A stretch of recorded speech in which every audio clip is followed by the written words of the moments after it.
महाराष्ट्रामध्ये गुंतवणूक येते आहे याचा आम्हाला आनंद आहे।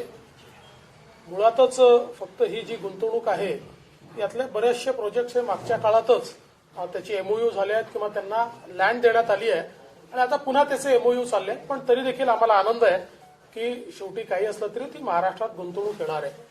पण त्याच वेळी सगळ्यात मोठी चिंतेची बाब ही आहे की मागच्या 4 वर्षांमध्ये आपण महाराष्ट्राला पहिल्या क्रमांकाचं एफडीआयचं राज्य केलं होतं। देशामध्ये येणाऱ्या गुंतवणुकीत सगळ्यात जास्त गुंतवणूक 4ही वर्ष ही महाराष्ट्रामध्ये येत होती आणि आता मात्र ती परिस्थिती आपल्याला पाहायला मिळत नाही। आता नुकतेच आकडे आरबीआयने जे घोषित केले त्यात गुजरात पहिल्या क्रमांकावर आहे। गुजरातमध्ये 1,19,000 कोटी रुपयाची गुंतवणूक आली आहे। दुसऱ्या नंबरवर कर्नाटक आहे, तिथे 27,458 कोटी रुपयाची आली आहे आणि त्याच्या मागे आता महाराष्ट्र म्हणजे तिसऱ्या क्रमांकावर आहे। आपल्या काळामध्ये तर जवळजवळ आपण जर बघितलं तर एका वर्षी एकूण गुंतवणुकीच्या 44%, एका वर्षी 42%, म्हणजे महाराष्ट्राची जी काही महाराष्ट्रात येणारी गुंतवणूक आहे त्या गुंतवणुकीचं जर एकूण बेरीज त्या काळात बघितली तर त्याच्यानंतरचे गुजरात, दिल्ली आणि कर्नाटक या तिघांची एकत्रित गुंतवणूक जी होती त्याहीपेक्षा जास्त गुंतवणूक ही महाराष्ट्रामध्ये आली होती। आता मात्र महाराष्ट्र तिसऱ्या क्रमांकावर गेला, ही चिंतेची बाब आहे। मला असं वाटतं की याच्याकडे लक्ष दिलं पाहिजे, कारण आता थेट विदेशी गुंतवणूक ही याकरता महत्वाची आहे की कोरोनानंतर चीनमधनं मोठ्या प्रमाणात गुंतवणूक बाहेर पडते आहे आणि ती भारताकडे अट्रॅक्ट होते, भारताकडे येते आहे। अशा वेळी ती अन्य राज्यात जायच्या ऐवजी ती महाराष्ट्रात जास्तीत जास्त आली पाहिजे आणि या दृष्टीने मला असं वाटतं की हे अत्यंत महत्वाचं आहे, याकडे लक्ष देण्याची आवश्यकता आहे। कार्यक्रमामध्ये मुख्यमंत्र्यांनी असं म्हटलं की मला 50 वर्षानंतर जरी बोलवलं तरी मी कार्यक्रमात मुख्यमंत्री म्हणून येईल। काय वाटतं कुठे चिंता घेतलं माझ्याकडून? मला असं वाटतं की आपले मुख्यमंत्री आशावादी आहेत, याचा मला अत्यंत आनंद आहे आणि निश्चित त्यांनी जरूर 50 वर्षानंतरही मुख्यमंत्री म्हणून जाण्याचं स्वप्न पाहावं। स्वप्न पाहायला काही त्याला पैसाही खर्च लागत नाही आणि फारसे श्रमही लागत नाही। आमच्या त्यांना शुभेच्छा आहेत। इम्तियाज जलील यांनी ट्विट असं केलेलं आहे, इम्तियाज जलील यांनी ट्विट केलं आहे की महाराष्ट्रातील काही आमदार जे आहेत ते अधिकारी आणि कंत्राटदारांना ब्लॅकमेल करण्यासाठी सभागृहात प्रश्न विचारतात। नाही, आता ते त्यांनी ट्विट केलेलं आहे त्यामुळे त्याचा खुलासा त्यांनी केला पाहिजे, त्याच्यावर मी काय सांगणार।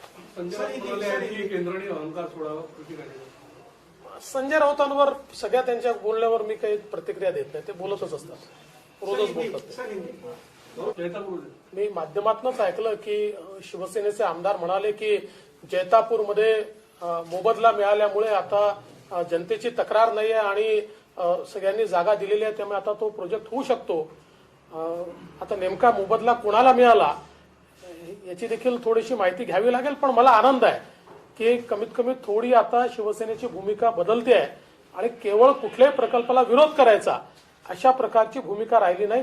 हीच परिस्थिती नाणारची होती। नाणारमध्ये 10,000 लोकांनी संमतीपत्र दिलेलं असताना देखील त्या ठिकाणी विरोध करण्यात आला। खरं तर नाणारचा प्रकल्प जैतापूरपेक्षा देखील चांगला होता, त्याच्यामध्ये कुठलंही प्रदूषण नव्हतं। 2-2.5 लाख कोटी रुपयाची त्या ठिकाणी गुंतवणूक होणार होती, लाखो लोकांना नोकऱ्या मिळणार होत्या आणि महाराष्ट्राचा जीडीपी हा प्रचंड मोठ्या प्रमाणात त्या ठिकाणी वाढणार होता, परंतु त्यालाही विरोध करण्यात आला।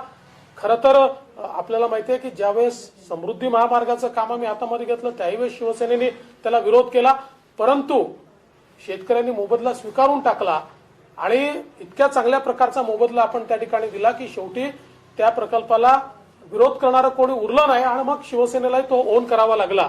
तर मला असं वाटतं की अशा प्रकारे कुठल्याही प्रकल्पाला स्थानिकांचं नाव सांगून आपणच विरोध करायचा हे काही योग्य नाहीये। चला, ही चांगली सुरुवात आहे जैतापूरची। पुढच्या काळामध्ये अनेक प्रकल्पांना हा जो काही विरोध त्या ठिकाणी केला जातोय तो होणार नाही अशी अपेक्षा आपण करूया। तर काल एक घटना घडली नागपूरमध्ये, जे बच्चू कडू आंदोलनासाठी जाणार होते त्यांना अडवलं आहे। महाराष्ट्र सरकार म्हणतंय की आम्ही शेतकऱ्यांच्या बाजूनी आहे, मग त्यांचाच एक मंत्री जात असताना त्यांना अशा प्रकारे अडवून धरलं 3 ते 4 तास, कसं बघता याच्याकडे? याचं उत्तर हे मुख्यमंत्री आणि त्यांच्या मंत्र्यांनी दिलं पाहिजे। मुख्यमंत्र्यांच्या मंत्रिमंडळातले मंत्री आंदोलन करतायत, मुख्यमंत्री त्यांना थांबवतायत। ही जी लुटूपुटूची लढाई यांची चाललेली आहे त्या संदर्भात त्यांनीच उत्तर दिलं पाहिजे, आम्ही काय उत्तर देणार त्याचे। हमारे मुख्यमंत्री जी ने कहा कि कोरोना के काल में महाराष्ट्र में बहुत बड़े पैमाने पर निवेश आया, मुझे उसकी खुशी है। महाराष्ट्र में निवेश आता है तो ये बड़ी खुशी की बात है। लेकिन इसमें से कई एमओयू ऐसे हैं कि जो हमारे काल में भी हुए थे और उसको जमीन भी दी गई थी, उसको फिर से एमओयू उसका किया गया है। फिर भी महाराष्ट्र में अगर निवेश आता है तो हम उसका स्वागत ही करेंगे। लेकिन चिंता की बात यह है कि अभी भी आरबीआई ने जो आंकड़े एफडीआई के घोषित किए हैं उसमें महाराष्ट्र तीसरे नंबर पर गया। हमारे कार्यकाल में हमने महाराष्ट्र को लगातार 4 साल एफडीआई में पहले क्रमांक पर रखा और 2 साल तो ऐसे रहे कि जब 44% और 42% देश का सारा एफडीआई ये महाराष्ट्र में आया। कई बार तो ऐसा हुआ कि महाराष्ट्र के बाद के जो राज्य, चाहे वो गुजरात हो, कर्नाटक हो, दिल्ली हो, इनका तीनों का मिला के जितना निवेश है उससे ज्यादा निवेश महाराष्ट्र में आया। लेकिन अभी जो आंकड़े आए हैं उसमें पहले नंबर पर गुजरात है जो करीब 1,19,000 करोड़ का वहां निवेश गया है। दूसरे नंबर पर कर्नाटक है और तीसरे नंबर पर महाराष्ट्र गया है। ये चिंता की हमारे लिए बात है क्योंकि अभी कोरोना के बाद चाइना से बड़े पैमाने पर निवेश बाहर जा रहा है और भारत उसको अट्रैक्ट कर रहा है। ऐसे समय उसका डेस्टिनेशन ये महाराष्ट्र ही होना चाहिए। तो मुझे लगता है कि मुख्यमंत्री जी ने इसकी ओर ज्यादा ध्यान देना चाहिए। मैंने शिवसेना के विधायक का बयान सुना कि जैतापुर में चूंकि लोगों को कंपेंसेशन मिला इसलिए अब लोगों ने वहां पर अपनी जमीनें दे दी है। अब सच में किसको कंपेंसेशन मिला ये तो देखना पड़ेगा। लेकिन मुझे ऐसा लगता है कि बड़ी खुशी की बात है कि प्रोजेक्ट्स को जो लगातार शिवसेना विरोध करती है वो अभी थोड़ी सी उनकी लाइन चेंज होती दिखाई देती है। इसी प्रकार से नाणार में जो देश की सबसे बड़ी रिफाइनरी सरकार तैयार कर रही थी, 2-2.5 लाख करोड़ का निवेश होने वाला था, लाखों लोगों को नौकरियां मिलने वाली थी और 10,000 लोगों ने स्वयं लिखकर कि हम अपनी जमीन देने को तैयार है, ये कहने के बावजूद स्थानिकों का विरोध है ऐसा कहते हुए शिवसेना ने उसको विरोध किया और इतना बड़ा निवेश जो महाराष्ट्र का चेहरा बदल सकता था उसको रोकने का काम ये शिवसेना ने वहां पर किया। मुझे लगता है शिवसेना ने उसमें भी यही भूमिका लेनी चाहिए क्योंकि लोग खुद जमीन देने को तैयार है। जब हमने समृद्धि महामार्ग का काम हाथ में लिया तो उस समय भी इसी प्रकार से शिवसेना ने उसका विरोध किया। लेकिन जब हमने लोगों को कंपेंसेशन दिया तो लोगों ने बड़े हर्ष के साथ अपनी किसानों ने जमीनें दी। तब शिवसेना के ध्यान में आया कि किसान तो जमीन दे रहा है तो फिर उन्होंने उसको ओन करने की कोशिश की।